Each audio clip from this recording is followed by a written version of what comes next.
அம்புலி என்ற அழகான கிராமத்தில் சுரேஷ் என்ற இளைஞன் வாழ்ந்து வந்தான். அவன் புத்திசாலிதான், ஆனால் மிகவும் சோம்பேறி. உழைப்பை அவன் விரும்பியதே இல்லை. ஆனால் அவனுடைய தந்தை முருகேசன் கடின உழைப்பாளி. காலையில் சூரிய உதயத்திற்கு முன்பு வயலுக்கு சென்று வெயில் மழை என்று பாராமல் அயராது உழைப்பார். உழைத்தால்தான் வாழ்வில் வெற்றி பெற முடியும் என்று சுரேஷிற்கு அறிவுரை கூறுவார்.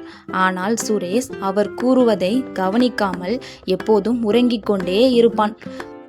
பிறகு நண்பர்களுடன் விளையாடி நேரம் கழிப்பான். ஒரு நாள் சுரேஷ் தந்தையிடம் வந்து எனக்கு பணம் வேண்டும் என்று கேட்டான். முருகேசன், நீ என்ன வேலை செய்தாய் மகனே என்று கேட்க வெட்கத்தில் தலைகுனிந்தான்.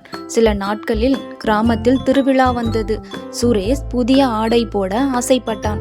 மீண்டும் தந்தையிடம் சென்று பணம் கேட்டான். அப்போது தந்தை ஒரு நிபந்தனை வைத்தார். நீயும் என்னுடன் நாளை வயலுக்கு வந்தால் உனக்கும் கூலி கிடைக்கும் என்றார். மறுநாள் விருப்பமின்றி வயலுக்கு சென்றான் சுரேஷ். மண் தோண்டுவது கடினமாக இருந்தது. வெயில் கடுமையாக இருக்க வியர்வை வந்தது. கைகள் வலித்தன. சோர்ந்து உட்கார்ந்தான். ஆனால் அவன் தந்தை இன்னும் விடாமுயற்சியுடன் உழைத்து கொண்டிருப்பதை பார்த்து அந்த நொடியில் சுரேஷுக்கு வெட்கம் வந்தது. அவன் மீண்டும் எழுந்தான். கடினமாக முயற்சி செய்தான். தந்தை மகன் இருவரும் ஒன்றாக கடினமாக உழைத்தனர். மாலை நேரத்தில் வேலை முடிந்தது. முருகேசன் அவனது கையில் சிறிய கூலியை கொடுத்தார். அந்த பணத்தை பார்த்தபோது சுரேஷின் மனம் பெருமையால் நிரம்பியது. அப்போதுதான் அவனுக்கு புரிந்தது உழைப்பின் மதிப்பு. அடுத்த நாள் யாரும் சொல்லாமல் அவன் தானாகவே எழுந்தான்.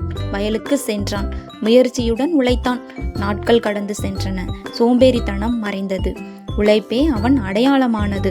தன் உழைப்பால் சம்பாதித்த பணத்தில் புதிய ஆடை வாங்கி மகிழ்ந்தான்.